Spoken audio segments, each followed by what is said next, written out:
Last week we began the Maamar, Mayim Rabim, Maamar of the Rebbe, and we discussed that rushing waters, Mayim Rabim, great waters, cannot extinguish the great love that every Jewish soul has for HaKadosh Baruch Hu. This is a inheritance from our forefathers. We're not talking about the conscious love that a person initiates by learning and concentrating, but this is the natural love that each and every Jew has in their soul. And we said that the person should, every Jew, HaKadosh Baruch Hu created the world in such a way that labor is required. Like it says, Yivarechecha Hashem b'chol asher ta'aseh. Hashem will bless you in everything that you do. So you have to do. This is the way Hashem created the world. Shalom. But the doing should be, a person shouldn't overdo it. Doing should be what a person needs to do, but a person shouldn't do more than what he needs to do. And doing is just a garment, because the blessing. Oh, Baruch Rofei Cholim. Hello, Chanoch. How are you? Welcome. Baruch Hashem. Glad to hear that. Good. HaKadosh Baruch Hu will bless you in all that you do, so you have to do. This is the way Hashem created the world. But the doing is only a garment for the blessing that comes from HaKadosh Baruch Hu. HaKadosh Baruch Hu gives the blessing. And sometimes a person can make a mistake and think, no, I have to work more than what's necessary. And the Rebbe says that's like wearing a big garment, a garment that's too big. When you wear a garment that's too big, it's also not good. You could trip over the garment. Yes, sir. Introduce yourself in the program for the food. Hi there. I'm Shmuel Weinstein. Yeah. What's your name? Harry. Hi. Nice to meet you. Welcome. Steve, whatever you call me what you like. Just don't call me late for dinner. Yeah. Harry, right? Steve.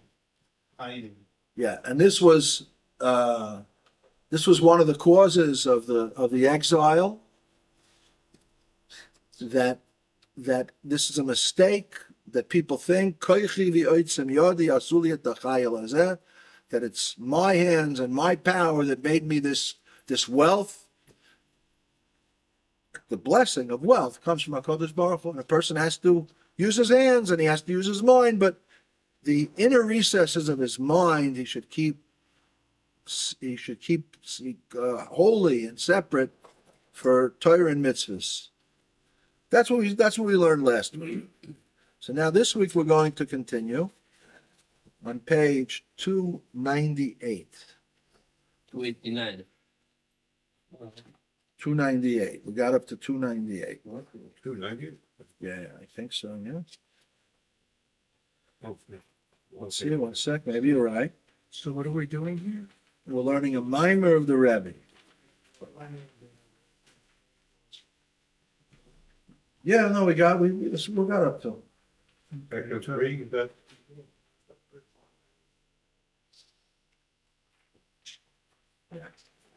We said even the great effort and exertion that's required in making a living cannot extinguish the love that a Jew has. So now we're on part 3 of the Maamar. והנה החידוש בזה שהמים רבים לא יוכלו לכבוש את האהבה. So there's a Rebbe introduces this with a question. What's the chiddush b'zeh? After all, we're talking about a Jew's love for God. Why would one think that preoccupation with his business affairs could actually extinguish that love? What's the chiddush that Shlomo HaMelech is teaching us when he says that even abundant waters and gushing rivers cannot extinguish this love? So the Rebbe answers immediately. He says, the Adua, the Shor Mayim Rabim, Shehu Tirdois HaParnasa, Hu Bebechinus HaTohu. It's well known that the source of abundant waters, which is the preoccupation with one's business affairs, comes from the level of Tohu. Has anyone learned yet about the world of Tohu? Okay, Tohu. Okay. What? Okay. So Tohu is disorganization, isn't it? Tohu literally means chaos, the world of chaos. So we'll give a little introduction over here, because without knowing anything about the world of Tohu, we won't be able to understand what the Maamar is talking about. So basically the most fundamental question that Chasidus comes to explain is, how is it, one of the most fundamental questions, one of the most fundamental questions is, how is it that HaKadosh Baruch Hu, who is one, and Yachid and Miyuchad, complete unity, how is it possible that there could come about a world of finiteness where there's separateness? It's an unbridgeable gap. So, based on Kabbalah and the teachings of the Zohar and the teaching of the Arizal, we understand, according to these teachings, that HaKadosh Baruch Hu created what's known as Seder Ishtalshalut, a chain-like descent of worlds, that through this chain-like descent of tzimtzum, of self-limitation and more self-limitation and more self-limitation, eventually we can come to finiteness. Now, one of the things that Chasidus explains is, what's the reason? Why do you have to have this chain-like descent? I mean, HaKadosh Baruch Hu is HaKol Yachol. He's beyond any limitations. He can do anything. He could create finite worlds without a chain-like descent if he wants to. That's what he wants to do. He just decides to create finite worlds, and he does it. See, this explains, but in such a case, there wouldn't be a connection between the beings in the finite world and HaKadosh Baruch Hu. There would be a gap. But since HaKadosh Baruch Hu created the finite worlds, Shalom, since HaKadosh Baruch Hu created the world through a chain-like descent, it's like a ladder. When you're going down the ladder to get to where you want to get to, which is this world, you can also get up the ladder. You can start to go up, and you can start to understand certain things about Elokus, about godliness. And then you can have a connection with HaKadosh Baruch Hu. So that's the reason HaKadosh Baruch Hu created the worlds in chain-like descent, in order that we will be able to have a relationship with Him. Now we know there's a pasuk in Eov that Tanya brings, which says, Mi besari echezeh Eloka. From my very flesh, I will be able to perceive godliness. HaKadosh Baruch Hu created us in a way that we can actually, by looking into ourselves and how we function, we can understand things above. Take, for example, the garments of the soul. We all have a soul, right? And then we have the soul's garments, right? The garments are thought, speech, and deed. Okay? But that's not the soul. Those are garments of the soul. The soul has 10 powers, which are divided up into seichel and midos, right? The 10 spherois in the soul, 10 powers of the soul, which is intellect and emotion. And that's the soul itself. Actually, that's the revealed powers of the soul. It's not the soul itself. The soul itself is also, since the soul itself is a part of a Kodesh Baruch Hu, the soul itself is also a pure, simple entity of oneness. But when the soul comes down into this world, it takes upon, there's revealed within the soul these 10 powers, which are divided into intellect and emotion, and the Tanya and Chasidus discusses this at length. Now, the garments of the soul, how do these powers of the soul express themselves? Through the garments of the soul. If a person doesn't have anything to talk about, right? So what good is the power of speech if he has nothing to talk about? It'll just be like a baby, right? Nothing to talk about. If a person doesn't have anything to think about, so his thoughts are going to be not under his control. His thoughts are just going to wander what he sees, and But if a person learns a subject, right, he has now what to think about. Now the powers in his soul are able to invest themselves and clothe themselves in the garments of thought. And that thought is called the inner garment because it's still close to the person, right? I don't know what anyone else is thinking, right? And if I want to express my thoughts,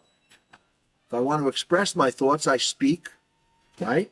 And I can speak to people that are on the same level, human beings. If I want to communicate an idea, I can't communicate an idea to animals or to plants or to rocks, even though they're also creations.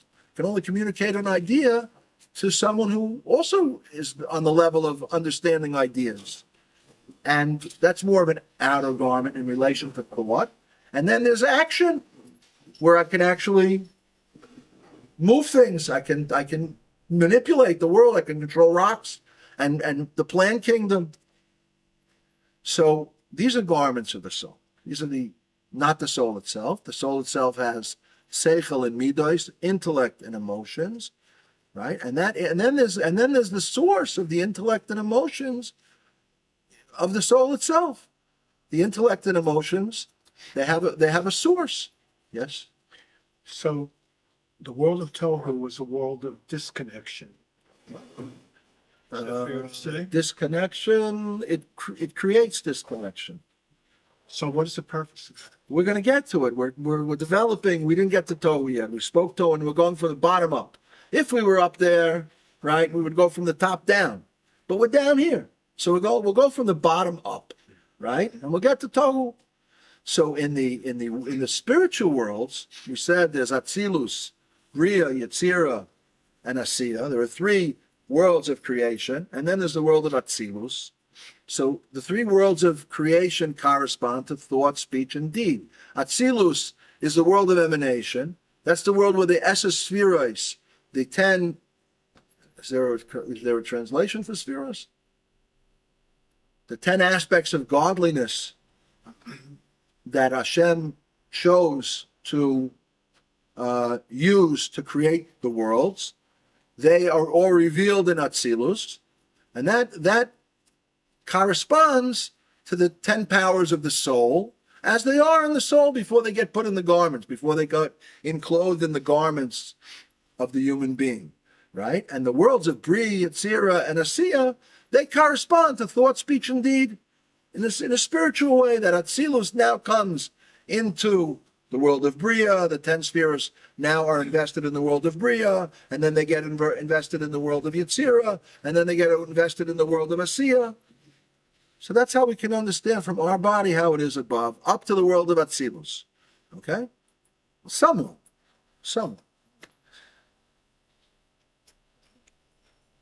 The world of Tohu is above the world of Atzilus. It's above the world of Atzilus. And in the world of Atzilus, so it says that the vessels were very large, and the lights weren't as large. And therefore the vessels were able to contain the revelation of HaKadosh Baruch Hu, the 10 revelations, the 10 spheroids. But in Tohu, the vessels were small, and the lights were large, so the vessels weren't able to contain the lights, the spheroids, and they shattered. Okay. But what came first then in this? Man or chaos? man is a when you say man, define man. Mankind. The Jewish soul came before everything. The Jewish soul is rooted in HaKadosh Baruch Hu's essence, as we'll see in the continuation of the Maamar. So now let's get back to this idea of a chain-like descent. Okay, a chain has links, and the link below the link in the chain that's below the link above it doesn't go like this.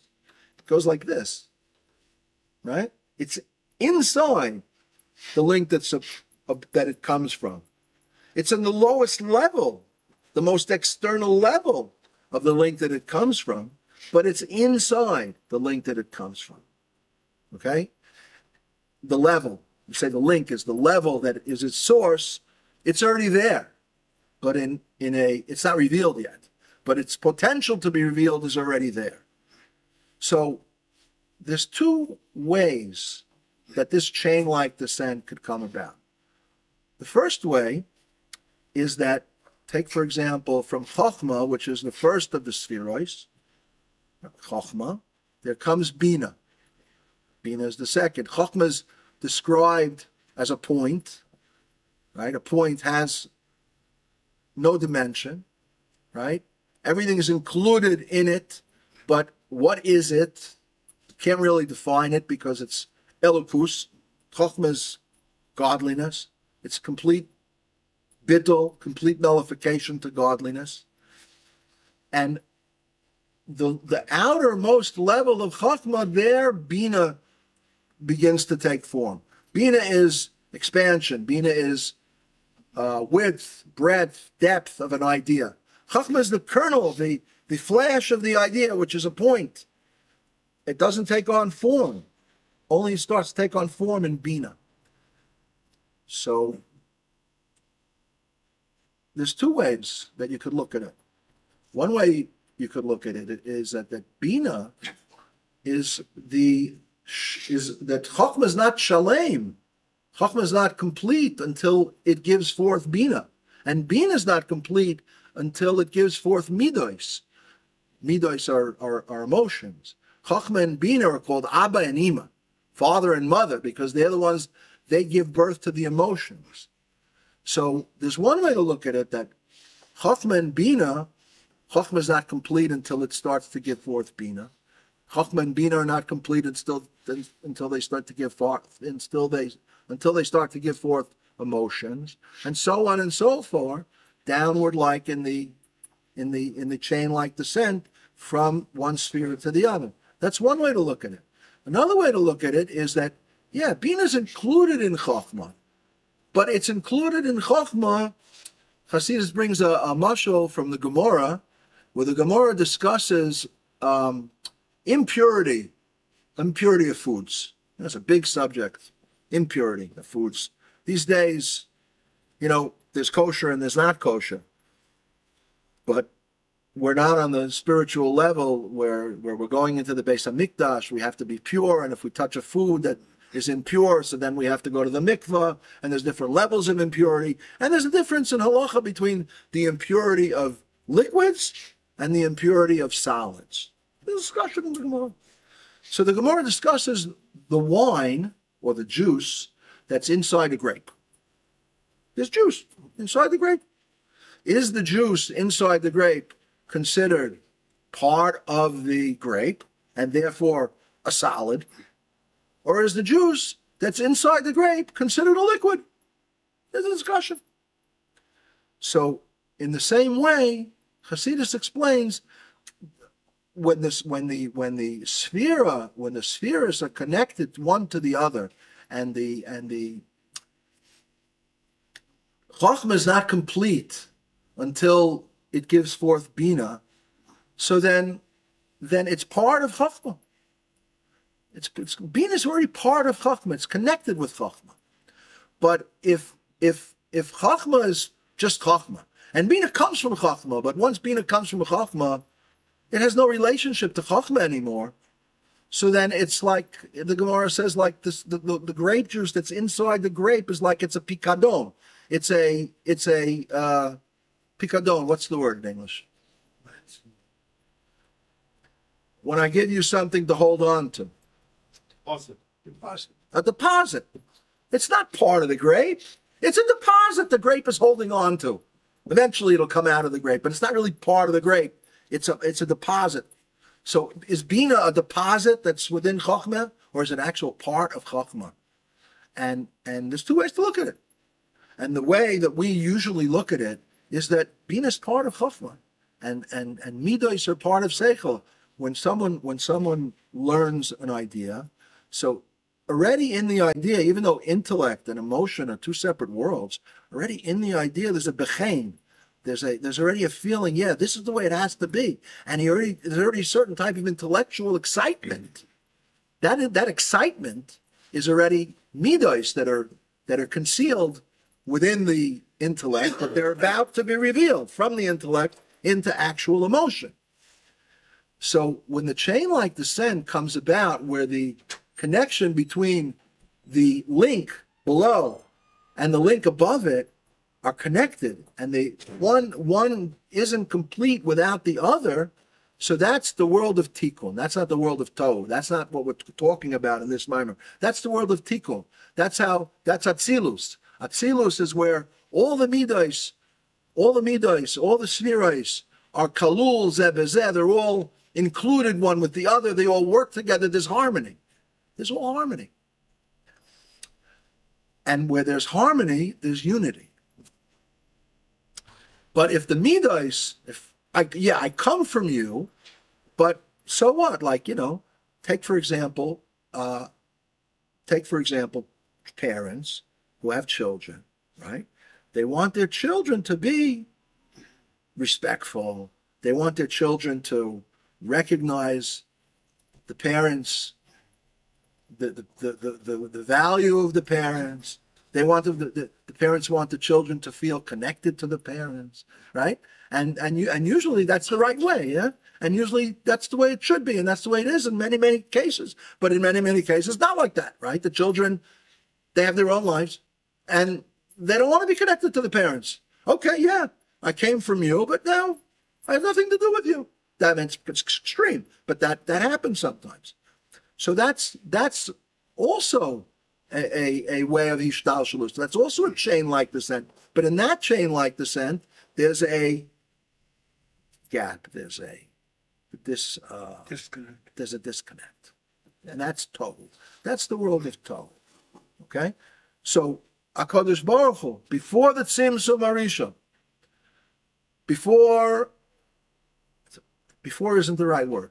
Okay, just as Mayim Musgar, parenthetically, time comes into existence in the physical worlds, in creation. Before creation, we say every day morning in davening, what do we say? Hashem Melech, Hashem Malach, Hashem Yimloich, Liolam Ved. Hashem was, Hashem is, Hashem will be, forever and ever.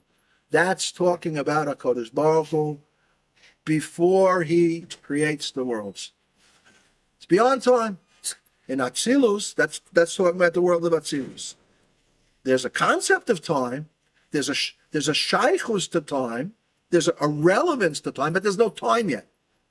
And like we say in Shema Yisrael, the Kavanah, when we say Shema Yisrael, Hashem, Elokeinu Hashem, when we say Hashem, Shulchan Aruch says, Haya, Hoive, V'yiyeh, Ka'achas. He was, he is, he was, he will be, Ka'achas, as one.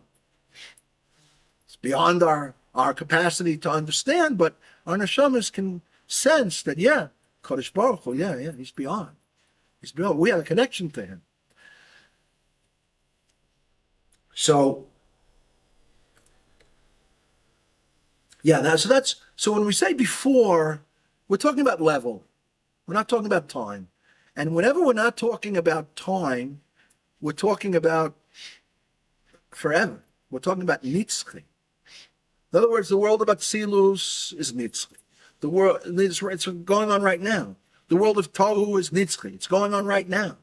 The Tzimtzum is nitzchi. Hashem's constantly doing the Tzimtzum. It's not like he did it once and now he's not doing it anymore. It's beyond time. Creation, you're talking. Creation is already, yeah, that's how creation comes about. Through this chain-like descent, eventually creation comes about, but it's all happening all the time. HaKadosh Baruch Hu is constantly recreating. Yeah. Now, before the Tzimtzum, before the initial self-limitation, where HaKadosh Baruch Hu, all there was HaKadosh Baruch Hu and his revelation of himself, which is called his Or Ein Sof, his infinite light. Hashem had a desire, Ana Emloich, I want to rule. I want to be a king. Now, a lot of people could want to be a king, right? That doesn't really make him a king. Even if they actually become a king and they rule, it still doesn't really make him a king be'etzem. There could be a coarse, disgusting person that's a dictator, type of a king. But HaKadosh Baruch Hu, he was a king even before he decided he wants to be a king. He's a king be'etzem. What's a king? A king is someone who's mirumam, someone who's way above and beyond. And he has subjects.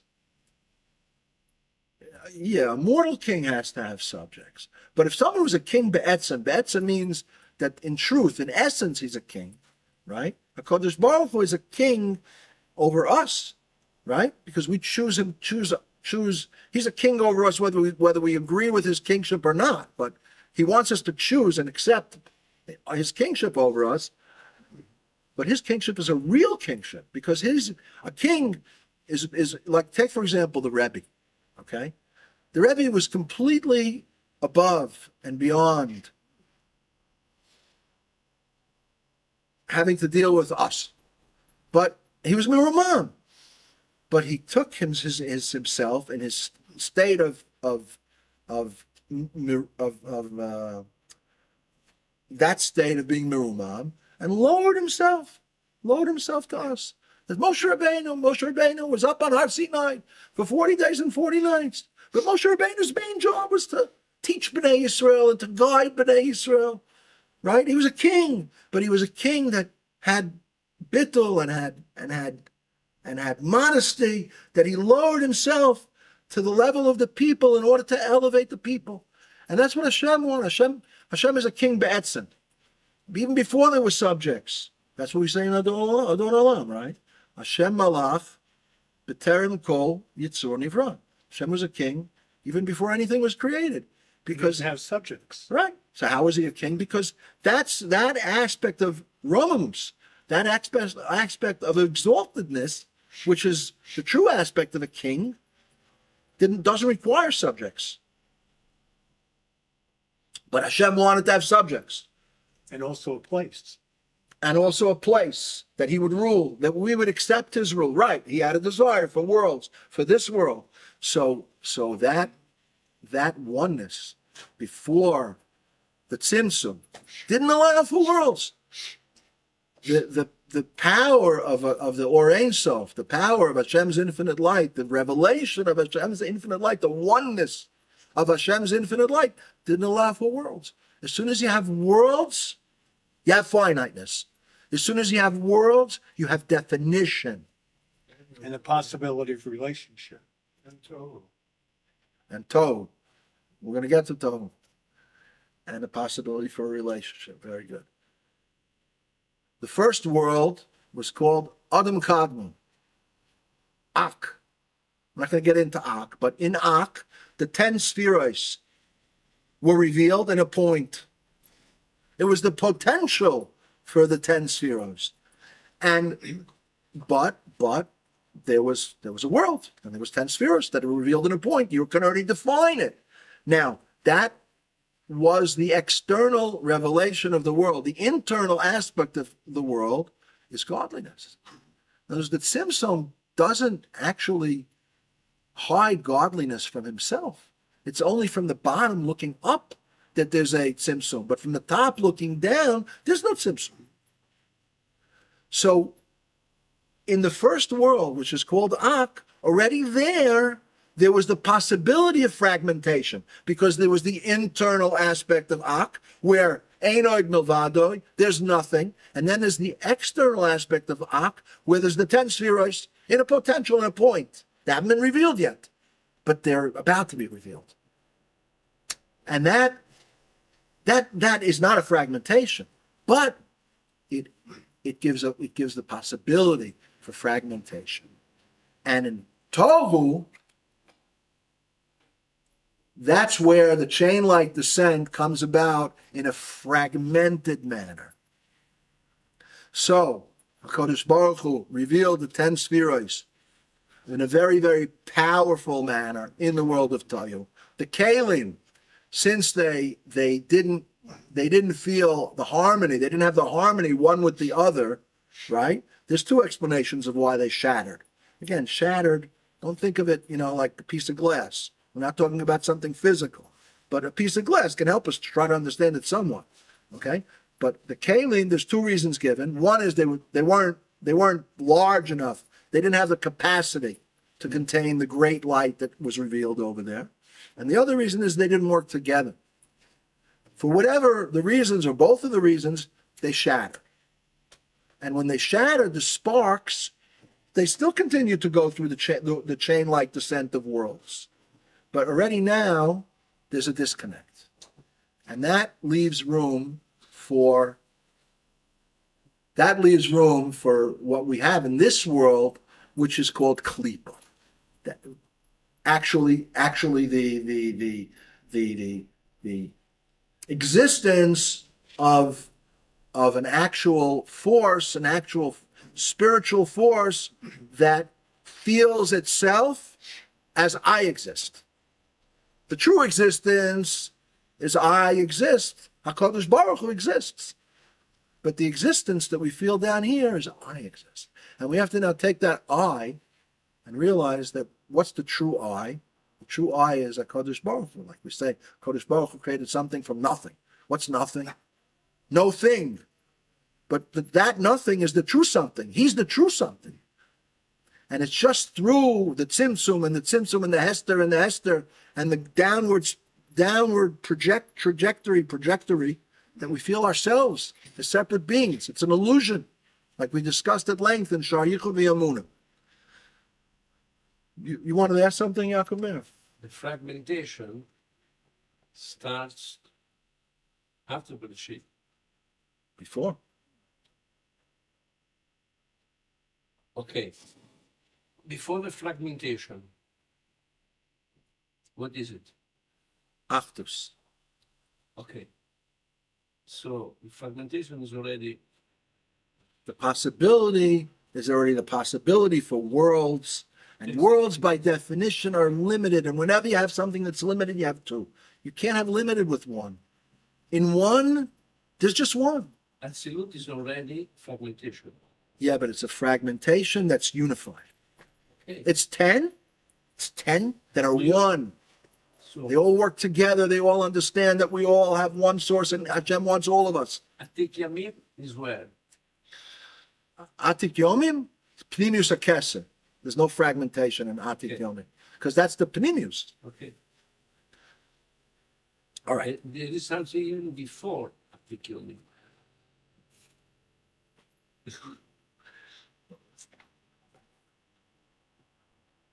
So with that, Atik Yomim is the Keser of every world. And Keter every, Elyon comes before or after Atik Yamim? I don't know.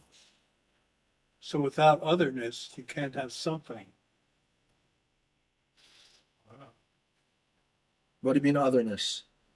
Fragmentation, Yeah. right? So when Hashem is by himself, there's nothing. There's him. What do you mean there's the true something? But there's nothing to relate to. You don't have to relate to if you're him. If you're part of him, you're him. You're just like you're you. You experience yourself. That's such a great picture. Oh, shouldn't say that lashon hara about yourself. You know the Chofetz Chaim. You know the story of the Chofetz Chaim. He wrote the book Shmiras HaLashon. Guard your tongue, right? Many averas in speaking lashon hara. I'm sure you're all familiar with that book and the Chofetz Chaim. So, one time he was on the road. He was hitchhiking. He wasn't a wealthy man. He was a poor man. He was hitchhiking, and someone stopped with his carriage, picked him up. The Chofetz Chaim dressed like a simple yid. You didn't know, if you didn't know him and what he looked like, you didn't know who he was. And this driver didn't know who he was. So they started the conversation. He said, "Where are you going?" So he said, "I'm going to Rajin." Rajin? Is that the name of the Chofetz Chaim's town? Rajin? I think so. He said, so the Chofetz Chaim asked him, "Why are you going to Rajin?" He says, "I'm going to see the great tzaddik, the Chofetz Chaim." So the Chofetz Chaim is the humble person. He said, "He's not such a great tzaddik." The Jew heard that. He pulled the reins of the horses and he started giving the Chofetz Chaim patches. He started hitting him. "How dare you speak that way about the great tzaddik?" Chofetz Chaim didn't say anything. Got to Rajin, he let the Chofetz Chaim off, he went to the inn, whatever he did, till he got to meet the Chofetz Chaim. When he met with the Chofetz Chaim, who did he see? His passenger. Oh, imagine how he felt. Chofetz Chaim smiled. He started to apologize. No reason to apologize. Matter of fact, "I have to thank you." "Why do you have to thank me?" He said, "You taught me something new that I didn't know previously. I've been teaching you're not allowed to speak Lashon Hara about others. Now I know you're also not allowed to speak Lashon Hara about yourself." So chaos, the world of chaos. So for example, you have the word Baruch, right? Baruch is a Beis, a Reish, a Vav, and a Chaf, Sofit. 4 letters. And when you have the 4 letters in that order, right? So it's a vessel that can contain blessing. Baruch means blessing. When we say Baruch Atah Hashem, we're drawing down HaKadosh Baruch Hu's blessing through the words. The word serves as a vessel to draw down HaKadosh Baruch Hu's blessing. But if you mix up the word, if you mix up the letters, you mix them up. So the Beis is still a Beis, the Reish is still a Reish, the Vav is still a Vav, the Chaf is still a Chaf. It still has the holiness of the holy letters, right? It's still the sparks of the holy letters are in there, but when you mix them up, you don't see bracha. You see a mess, right? You get a jigsaw puzzle. You can put it all together. But you take that one piece and you have no idea what it's supposed to do. It's by itself, it loses its reason for existing. You don't know what its reason for existence is. And that's the source of all the ra, of all the evil, and all the klipa, and all the disconnect, and all the fragmentation, and all the troubles. It all comes from this world of chaos. Okay? But don't think for a second that Hashem didn't want it to be this way. Hashem wanted it to be this way. He created it this way. It wasn't a mistake. Oh, I put too much power into the vessel, so they shattered. Kadosh Baruch Hu wanted it that way. It was mechuvan. It was directed that way in order that the Jewish people should come down into this world and make tikkun. Tikkun. Atzilus is called the world of tikkun. Esav comes from tohu. Yaakov comes from tikkun. It says in the Zohar, Hashem was boner olamot machriv olamot. Boner 7 times. He was built worlds and he destroyed worlds. He built worlds and he destroyed worlds. The Zohar says that's olam hatoyu, and that's reflected in the Chumash where it says in Parshas Vayishlach, it talks about the 7 kings that ruled Esav, the 7 kings of Esav that ruled before there was a king in Yisrael. But it says, Vayimloich veyamas. He ruled and he died. He ruled and he died. Meaning that the connection between the previous king and his progenitor and his offspring was a disconnect. There was no connection. The son didn't feel any. His father was dead to him. You touched a very sensible issue. When you said, Sensitive or sensible? Sensitive. Sensitive, okay. yes, when you said he destroyed 7 times, which only the Kuban agree on this. He destroyed 7 times, 6 times the words. Right, that's what it says in the Zohar. So what about the Rebbe saying that the world was created in 6 days, and there were not the Shemitot, And what? and there were no Shemitot. What is Shemitot? the seventh time the world was created. Right. We're not talking about physical worlds. We're talking about the worlds of Tohu. The 7 midos of Tohu. The 7 spheroids. It says that those were the vessels with shadow. The third pamphlet says Huh? that Eliezer Haiver, in the 11th pamphlet, said there were 7 worlds. The word is 6 worlds. The word destroyed before our world. Physical. I don't know. I'm not familiar with that. Physical worlds? I'm not familiar with that at all. Who is Rebbe Eliezer the Iver? Chubal in the 12th century. I am. I don't know. Chasidus, the Zohar is talking about, and Chasidus explains, we're talking about physical worlds. We're talking about the world of Tohu. This is the reflection in Torah, which is talking about what occurred and is constantly occurring above. That there's a shattering of the vessels, and those vessels fall down through the worlds. They retain their sparks of holiness, right? But they're not complete with their holiness. And because they retain their sparks of holiness, he says it here in the footnote over here.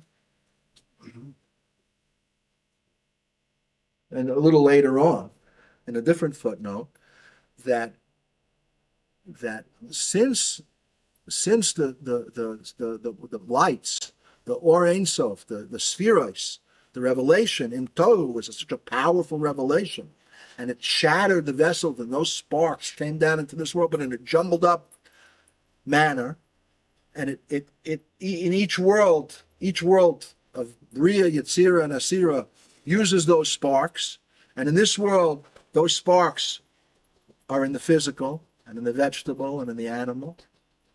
So therefore, animals are stronger, animals are faster. Therefore, we get nourished, even though we're on a higher level than the animal kingdom, the plant kingdom, we get nourished by the animal kingdom and the plant kingdom. Because of these sparks, it's the sparks that nourish us. The Arizal says that on the pasuk, Lo ala lechem levado yichyeh adam, not by bread alone shall man live. Man shall not live by bread alone. It's a very famous expression. Ela al kol moitzei devar havaya yichyeh adam. But man shall live by every expression that comes from HaKadosh Baruch Hu. And what's that expression that comes from HaKadosh Baruch Hu? Those are the sparks of holiness that are in the world. That's what that's when a person eats. The food contains within it sparks of holiness, and that's what nourishes us physically. So it spiritualizes the material. When we eat kosher, and we eat and we use that food and drink, the strength we get to serve Hashem, we elevate it.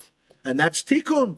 That's atzilus. Yaakov comes, and Yaakov says to Esav, Esav says, come with me. He says, I got a long journey ahead. The children walk slow. Remember, in their meeting, I got a long journey. It takes a long time to be mivarer all the birurim. It's called avodas habirurim, if you ever heard that expression. The avodah, the service of Hashem, to refine the sparks, to elevate all the sparks that fell. And that's what we do. When we do mitzvahs and we learn Torah and we make a bracha, every good thing we do elevates the sparks. Yes, someone had a question? Oh yeah, isn't there some Chabad story about kind of an excuse being made, but you eat the meat because the animal ate the grass. This is all the bigness of God coming through this one. That's exactly true. You're elevating it. That's why we put our 4 hands, our 10 fingers, our 10 fingers on the challah when we make a bracha, right? All the 10 powers that are in everything. We should elevate them, right? The farmer sees it much more than we see it, right? And on the children. On the children too, right? Okay, so that's the Chiddush. That's what the Rebbe said. That's the Chiddush. The Rebbe started. This is all an introduction to explain what the Rebbe means, what he says. Let's just go over the wording again, right? The understanding in number 3 on page 298, the understanding of the new concept communicated by the verse, abundant waters cannot extinguish the verse. The Rebbe asks, what's the Chiddush? As is well known, the source of the abundant waters, which is the anxiety and preoccupation of earning a livelihood, is the level of tohu. That's the chidush. Shekadam l'tikun, and tohu precedes, tikun precedes again in level. Tikun is atzilus. The zeu shenikroi Mayim Rabim liyoisam Rabim. This is why they're called abundant waters. Gam mitzad shorshim l'makorim, also because of their source. V'zeu harabusa b'zeh, and this is the new concept that's communicated by the verse, that abundant waters cannot extinguish the great love, nor can rivers wash it away. In other words, even though the Hagam sheshorish hamayim rabim v'anaharas hu b'bechinus hatohu, even though these abundant waters and rivers, their source is from a very, very high level called tohu, shekadam l'tikun, and that's before in level, higher in level than the world of tikun, which is the shorish of the nefesh elokis. Mikol makom, which is the source of the godly soul. Mikol makom, nevertheless, lo yuchlu l'chabo yischas v'shalom esahava shebenefesh elokis. Nevertheless, it's not, even though it comes from such a high level, even higher than the level of the revelation of the neshama in the body, they cannot extinguish the love of the godly soul. You understand what the chiddush is now? Again, our souls come from Atzilus. When do our souls first come and get their 10 powers?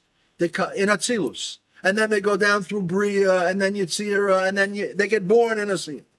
And we say this every morning, by the way. Elokai neshama shenatata bi tohirahi. Tohirahi is in Atzilus. Atabarasa, that's in Bria. Atayatzarta, that's in Asiyah. Atanafachta bi, I'm born in Asiyah. The neshama goes through all the worlds. What did you say anything? No, So it's both an ascent and a descent. What do you mean? Hashem wishes to descend into the lower world, and we wish to ascend to the higher world. Hashem takes the neshama. Okay, this is you're touching on the question. Not so much related to the Maamar, but it's an important question, right? The neshama is, the Zohar has a parable of the prince and the harlot. You familiar with that parable, the prince and the harlot? Yes? Everyone's familiar with it? So since there are those who are not familiar, I'll just tell it very quickly. The Zohar says that the neshama is like the prince. The prince grows up in the palace of the king, and there's only kedusha, and there's only the king's revelation, the greatness, the love, the awe of the king. And then the king says to the prince, you must leave, you must go out. Not the prince doesn't want. The prince wants to stay. It's good over there. He likes it. She likes it. Princess, the prince. He likes it. But the king wants to send the prince on a mission. He wants to see if the prince can be in a world where the king's revelation isn't revealed and still maintain his level of the son of the king. And not only that, does the king throw the prince out of the palace? He hires a harlot to tempt him to sin, to develop his muscles in resisting her. So yes, Hashem sends us down in the world because he wants us to reveal him in the world. He gave us that mission. He made us partners in creation. The whole purpose of creation is that he should be revealed in the lower worlds. He has a desire. That's his desire. And as we explained previously, we don't ask a question on why he had that desire. On a desire, you don't ask a question. It's a desire. What do you mean? Why do you like chocolate? Why do you like vanilla? It's a desire. This is how I want it. This is how I want it to be. Why do you like this color? I understand why you put the window there, but why'd you paint the house this color? Couldn't be a different color? Yeah, I want it. There's no accounting for taste. This is Hashem's taste. That's what he wanted. This is what Hashem, even before the Jewish souls put into the world, he already had delight in the avodah of our souls in this world. He already had that delight. That was his delight in creating the worlds. But he wants us to actually do it.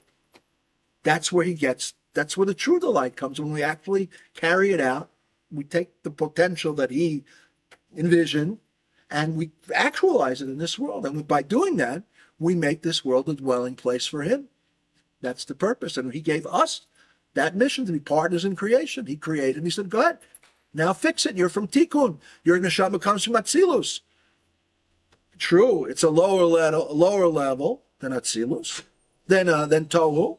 But since you have broad vessels, you have broad capacity, you have the ability to draw down higher and higher. Not only because you have broad capacity, because even though your neshama was revealed, started to be revealed in Atzilus, the source of your neshama is rooted in God's essence, which is higher than everything. Of course, higher than Tohu. And that's what the Rebbe is going to continue now in the continuation of the Maamar. But that's the Chiddush. The Chiddush that's the Chiddush that the Rebbe comes to say. Because the Rebbe asked the question, why would we think that waters could extinguish the love of a God that a Jew's soul naturally has? So the Rebbe says, because these waters come from Tohu, and the Jew's soul started to become revealed in Atzilus, which is lower than Tohu. So therefore you might think that the energy, the disconnect energy of Tohu can actually cause the Jews' love of Hashem to be extinguished. The Rebbe says, no. And now the Rebbe is going to explain why. But that's the Chiddush. It can't. And he says the reason for this is the bottom of page 300. V'atam lezehu k'moshe nemar lifnei zeh, as said in the preceding verse in Shir HaShirim. Interesting. Its coals are coals of fire, talking about the soul. Its coals are coals of fire, a powerful flame. On page 10. Bottom of page 300. Sheshoresh haneshama, the source of the soul, the ahava misuteresh sheba hu ba'atzmus orein sof shalamai lagami bechinas tohu. Because the source of the soul and the hidden love for God that the soul possesses is rooted in God's essence. And that transcends even the realm of Tohu. Right? So we said the source for man's soul is in the realm of Tikkun, which is Atzilus. But that refers only to the source, the revelation of the source of the soul. But in truth, the source is rooted in Hashem's essence. Okay. Let's continue a few more lines. Sheshor sha'ava shebenefesh elokis, that the source of the love that's in every godly soul, hu bechinu shal heves kol, is the powerful flame, kamo shehi keshuru genuza begacheles v'rishpei esh. It's the powerful flame which is connected and hidden in a coal. So a coal is one of the physical metaphors used to describe soul. Why?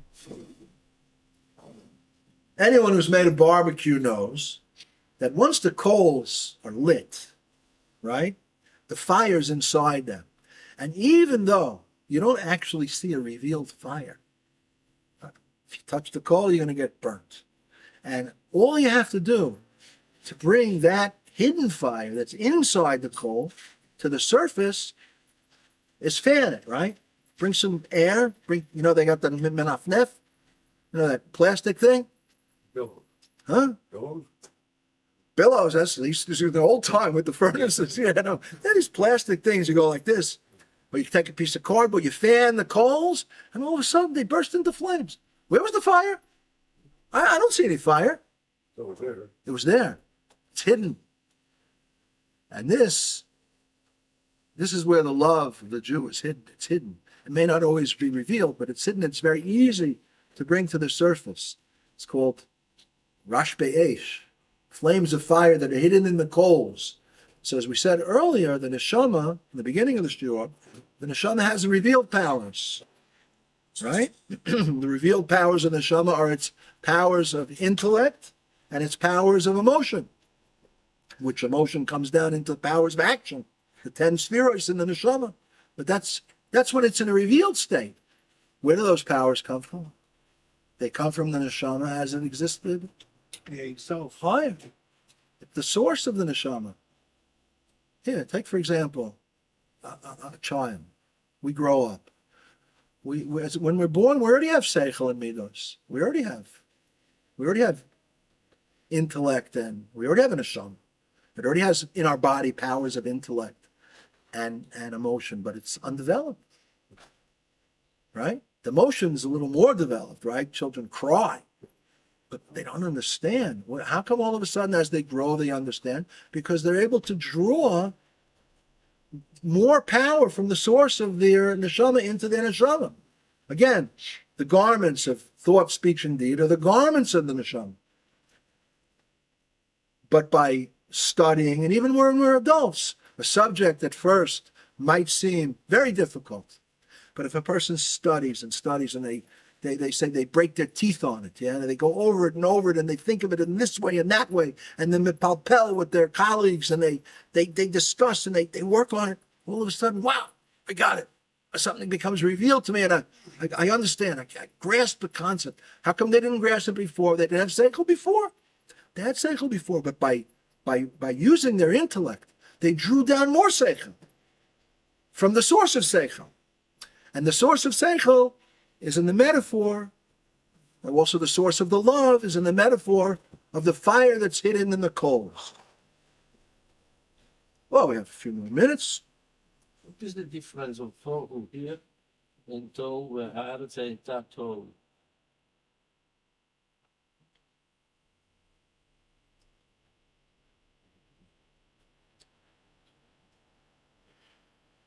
The haaretz hayta tohu is physical.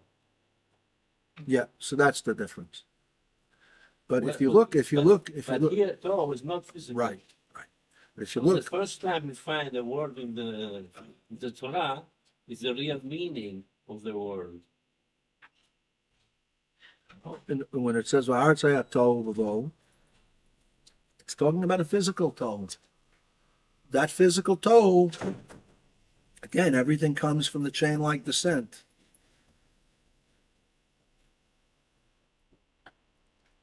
Take a look at the Ramban on Breshis, on the first pasuk in Breshis.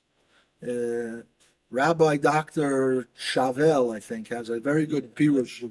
Take a look at what the Ramban says what tohu means. He says it's the primary matter. Hiule. Hiuli, the potential that has no form, but it can take on all form. Well, that's what the Ramban says. Yeah. It's in between. Here we're talking, but here we're talking about the world of tohu, which is a spiritual one. And on a higher level, the Rebbe says, "L'mayla yoyser kamo shehu bebechinus tzur, shelamayla mehavaya, shesham hu shoresh haneshama kemevur belikutei Torah." Higher than coals is the flintstone, not Fred Flintstone. The flintstone, the flint, a stone which is called flint. We know that coals, if you take coals, hot burning coals that are not, you don't see the fire in them, but the fire is in them, because if you fan them, the fire comes out. So obviously the fire is in them. But if you take those coals and you throw them in an ocean, they go out. But if you take the flintstone could be in the ocean hundreds of years. You take it out, you dry it off, you give it a bang, Still has the potential. spark comes out. So the love of that a Jew, will discuss this more in the next year, but the love of a Jew that a Jew has for Hashem is even higher than flaming coals. It's even higher than the fire that's hidden in coals. It's in the flintstone. It's part and parcel of his essence. If you go and you analyze the flintstone, you chop it up, you're going to find sparks over there? No. But it has the power to produce sparks. It was created in that way, that if you hit it, a fire will emerge from it. And sometimes we see a Jew, And the Alter Rebbe brings this in Tanya, that he says throughout history, we've seen that even Jews who, when you looked at their behavior externally, it didn't appear to you that they were so religious or so observant. But all of a sudden, if they were faced with a test of faith, all of a sudden they were hit, and they had to decide, am I going to serve Hashem, or am I going to die? Am I going to worship idols, or am I going to die? All of a sudden, they decided they chose Hashem. Hashem Elokeinu, Hashem Echad. Where'd that come from? In their life, they didn't express it. That's that spark that's hidden deep, deep within. But sometimes to get it out, boom, you got to give it a makah. Okay, Ezrat Hashem will continue next week.